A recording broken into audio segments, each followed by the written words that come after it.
እነዚህ ቪዲዮ ስለሚመለከት ሰው ኮፒ ሊንክ እና ሼር እያደረጋችሁ ታዋቂዋ ቲክቶከር ክስ ተመሰረተባት። የሰጠችው መልስ ቪዲዮውን አሁኑን ይቅርታ ብለሽ አጥፊ ተባለሽ። በጥበብ ስራ ስም የቅዱሳን ቦታዎች ክብር ተደፈረ። የታዋቂዋ ቲክቶከር ጽጌ ሮያል አዲስ የሙዚቃ ቪዲዮ ለምን የቅዱስ ላሊበላ ገዳም አስተዳደርን በጽኑ አስቆጣ? ጉዳዩስ አሁን ወዴት እያመራ ነው? ጽጌ በጥበብ ስራዋ ማህበረሰቡን አዝናናች ወይስ በህግ የሚያስጠይቅ ከባድ ስህተት ፈጸመች? በማህበራዊ ሚዲያ ላይ ይቅርታ ትጠይቅ፣ ለህግ ትቅረብ እና አካውንቷ ይዘጋ የሚሉ ጩኸቶች የበረከቱበት ይዚህ አነጋጋሪ ጉዳይ በስተጀርባ ያለው እውነታ ምንድነው?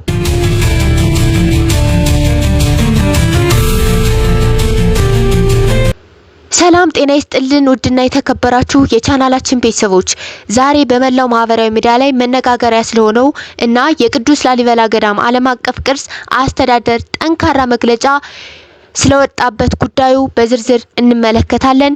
እውነት ለጽጌ ሮያልስ የክስ ደብዳቤ ተላከላት ሚለውን ነገር በዛሬ ቪዲዮአችን አብረን እናያለን። ከቪዲዮው ፍጻሜ ጋር አብራችሁ እንድትቆዩ እንጋብዛለን። እንግዲህ ጉዳዩ የተጀመረው ከቀናት በፊት ነው።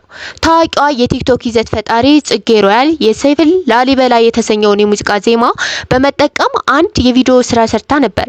ይህ ቪዲዮ መጀመሪያ ላይ ከተማውን መጥተው በሚያደንቁና ውብ የሆኑ የባህል ልብሶችን በለበሱ ሴቶች የተሞላ በመሆኑ በብዙዎች ዘንድ ተወዶላትና ልዩ አድናቆት አትርፎላት ነበር። በተለይ በትወና ጥበባ በኩል ያልተጠበቁና ደስ የሚሉ ነገሮችን ይዛ ብቅ ማለቷ ለስራው ትልቅ ድምቀት ሰጥቷት እንደነበር ይታወሳል። ነገር ግን ይህ አድናቆት ብዙም አልቆየም። ሳይታሰብ ነገሮች መልክ ቀየሩ። ከቅዱስ ላሊበላ ገዳም መንፈሳዊና ታሪካዊ ሴት ጋር አይሄድም ባሉ ወገኖች ዘንድ ከፍተኛ ትችት ተጀመረ። በኮሜንት መስጫው ላይ የተሰጡትን አስተያየት ስንመለከት ነገሩ ምን ያህል አሳሳቢ ደረጃ ላይ እንደደረሰ መረዳት ይቻላል። ብዙዎች በፍጥነት ይቅርታ መጠየቅ አለባት ሲሉ፣ ሌሎች ደግሞ በቀላሉ አንለቃትም፣ ጉዳዩ ወደ ህግ ሊወሰድ ይገባል፣ አካውንቷ ጭምር እንዲዘጋ ዘመቻ ይካሄዳል የሚሉ አንዳንድ አስተያየቶች አይተናል። ነገሩ በዚህ ብቻ አላበቃም። የቅዱስ ላሊበላ ገዳም ዓለም አቀፍ ቅርስ አስተዳደር ጉዳዩን በቅርበት ከተከታተለ በኋላ እጅግ ጠንካራና ጥብቅ የሆነ መግለጫ በደብዳቤ አውጥቷል። ይህ እዚህ ጋር የምናየው የደብዳቤ ምልክት ይፋዊ ደብዳቤ እንደሚያሳየው የገዳሙ አስተዳደር በጉዳዩ ላይ ያለውን ጽኑ አቋምና ቅሬታ በግልጽ አስቀምጧል። እንግዲህ እዚህ ጋር ነው ዋናው ጥያቄ የሚነሳው። በመጀመሪያ ደረጃ ይህ የሰይፍ ዜማ ወይም ደግሞ ዘፈን እንዳለ መታገድ ነው ወይስ መታገድ የለበትም? ወይስ ጽጌ ለራሷ ማጀባ የተጠቀመችበት መንገድ ነው ስህተቱ? በህግስ ቢሆን ይህ ጉዳይ እንዴት ይታያል? በትክክልስ ይህ ዘፈን በህግ የታገደ ነው? ሌላው ትልቁ ስጋት ደግሞ ይህ የወጣው መግለጫ ልጅቷ ላይ የበለጠ አደጋና ጫና እየፈጠረባት ይሆን? ብዙዎች እንደሚሉት መደረግ የነበረበት የተፈጠረውን ሁኔታና ይህ ነገር ህዝቡን እንደማይወክል ለጽጌ በሰለጠነ መንገድ ማስረዳትና ማሳወቅ ነበር የሚሉም አሉ። ምክንያቱም ጽጌ ይህን ሁሉ ልፋትና ጥረት ያደረገችው ሆን ብላ ለመሳደብ ወይም ተንኮል አስባ እንዳልሆነ ግልጽ ነው። ስለዚህ አሁን ልጅቷ ላይ እየደረሰ ያለው ከባድ ስድብና ጫና ማስፈራሪያ ፍጹም ተገቢ አይደለም ብለው የሚያምኑ በርካታ ወገኖች አሉ። ውድና የተከበራችሁ የቻናላችን ቤተሰቦች እንግዲህ እኛም አንዳንዴ ሰው ለተንኮል ብሎ ላይሰራ ይችላል። እውነቱም ያቅ እንግዲህ ፈጣሪ ነው። ማንም ሰው እውነቱን አያውቅምና ግን ደግሞ በዚህ አሁን በጣም ሁላችንም ነገር ሊያሳስብ ይገባል። ምክንያቱም ይሄ ሃይማኖታዊ ትውፊት አለው። ሌላም ደግሞ እውነቱን መለየት አለብን ማለት ነው። እውነት ከሆነ በጣም ልጅቱ ጥሩ ስራ አልሰራችም። በእውነቱ እንግዲህ ክስ ከሳለች እየተባለም እንግዲህ አንዳንድ መረጃዎች እየወጡ ይገኛሉ። ከዚህም አልፎ እንግዲህ የገዳም አባቶቻችን ለምን የሚሉ ቁጣን አስነስተዋል ይባላል። ምክንያቱም ወሎ ወይም ደግሞ ላሊበላ በጣም በዓለም አቀፍ የሆነ ቅርስ ያላት ናት እንጂ ለልመና የማትታወቅ ናት የሚሉ እንግዲህ አንዳንድ መረጃዎች ወጥተዋል። ከዚህም በተጨማሪ እንግዲህ ሁላችንም ቢሆን አንዳንዴ የምንሰራውን ስራ መርምረን ማወቅ አለብን። ማለቴ ያን ስራ ገንዘብ ስላስገኘ ወይም ደግሞ ጥሩ እይታ ስላለው ወይም ደግሞ በቃ ጠቃሚ ነው ብለን ራሳችን ብቻ መወሰን የለብንም። በማህበረሰቡ ላይ ምን ያክል ቁጣን ወይም ምን ያክል ጥሩነትን ያስገኝ፣ ማህበረሰቡስ በዚህ ሁኔታ ምን ያክል ይደሰታል የሚለውን ነገር በደንብ ማሰብ ያስፈልጋል። እውነት ነው ልጅቱ ይሄን አስባ አይመስለኝም ሳስበው። ምክንያቱም ይሄን ነገር ብታውቅ አሰራውም ነበር። አሁኑን እንግዲህ ቪዲዮውን እንግዲህ ገብታችሁ ብትመለከቱት አጥፍተዋለች። ይሄም እንግዲህ እኔ ሃይማኖትም ለመሳደብ አይደለም የተለየ ክልልንም ወይም ለመሳደብ አይደለም ብላለች። አብዛኛው ከዚህ ላይ ደግሞ እንትን የምትሉት እንዲህ በቃ በጣም በቃ ይሄን እስኪ አማራ ትግሬ ምናምን እያላችሁ የሚከፋፍለውን ነገር ተው ነው ምለው። አሁን እዚህ ጋር እንደ ሀገር እንደ ኢትዮጵያ ማለት እዚህ አሁን አንድ ኦርቶዶክስ አማራ ክልል ቢኖር ከሌላ ሀገርም ከሌላ ክልልም ኦርቶዶክስ አለ ማለት ነው። ስለዚህ እዚህ ጋር አንድ ነን ማለት ነው እንጂ የአማራ ኦርቶዶክስ የትግራይ ኦርቶዶክስ ወይም የተለያየ ሀገራት ኦርቶዶክስ አለ ብለን እንትን አንልምና ስለዚህ ከዚህ ጋር ሁላችንም ማድረግ ያለብን ሃይማኖታችን ነው። ስለዚህ በማህበረሰቡ ደግሞ ይሄ ደግሞ መንፈሳዊ የሆነ ቅርስ ነው ላሊበላ ቅዱስ ላሊበላ ማለትና ሁላችንም እንግዲህ በዘር ባንከፋፍለው ጥሩ ነው ብላለች። እሷም እንግዲህ በስቶሪዋ ላይ እንዳስቀመጠችው እኔ አማራን ለመሳደብ ወይም ደግሞ ሃይማኖቱን ለመሳደብ ፈልጌ አይደለም ስትልም ገልጻለች። እንግዲህ እንዳያችሁት ቪዲዮም የለም አጥፍቷለች።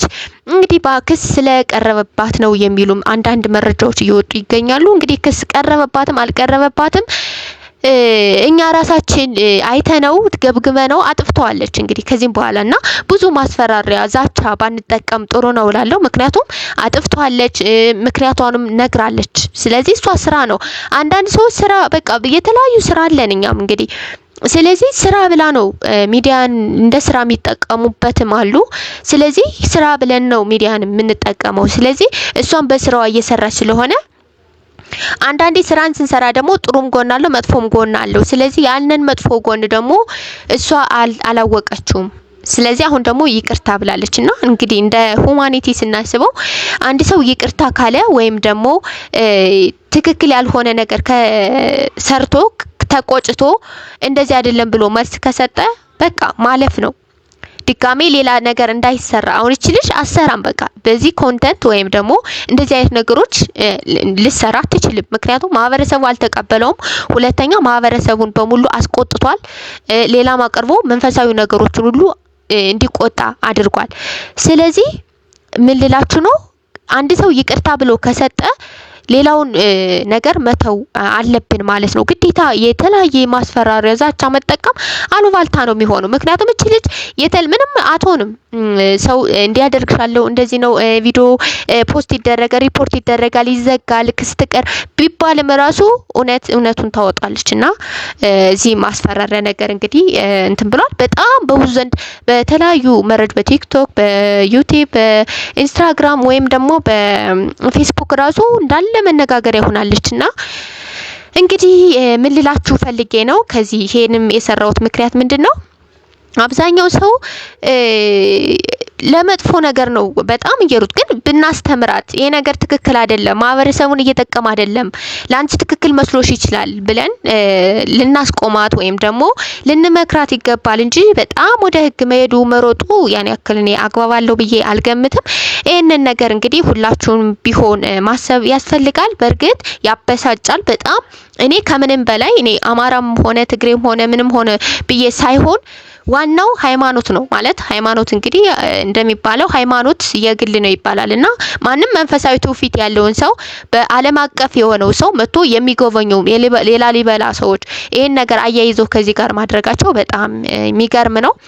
ግን ደግሞ የሀገራችን ቅርሶችና ማህበረሰባዊ እሴቶች ሊከበሩ እንደሚገባ ሁሉ ወጣት የጥበብ ባለሙያዎችም ስህተት ሲሰሩ በማስረዳትና በማረም መቅረብ አለባቸው እንጂ ማግለልና ማጥቃት መፍትሄ አይሆንም እላለሁ።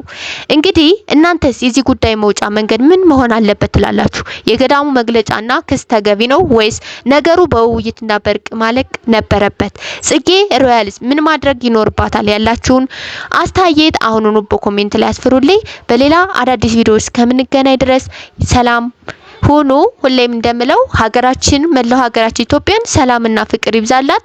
ሁላችሁም እስኪ ቪዲዮን አይታችሁ ኮሜንት ላይ አስቀምጡልኝ። ቪዲዮን ለሌሎች እንዲደርስ ሸር አድርጉ። በሚቀጥለው ቪዲዮ እስከምንገናኝ ድረስ ሰላም ሁኑ። ቻው ቻው።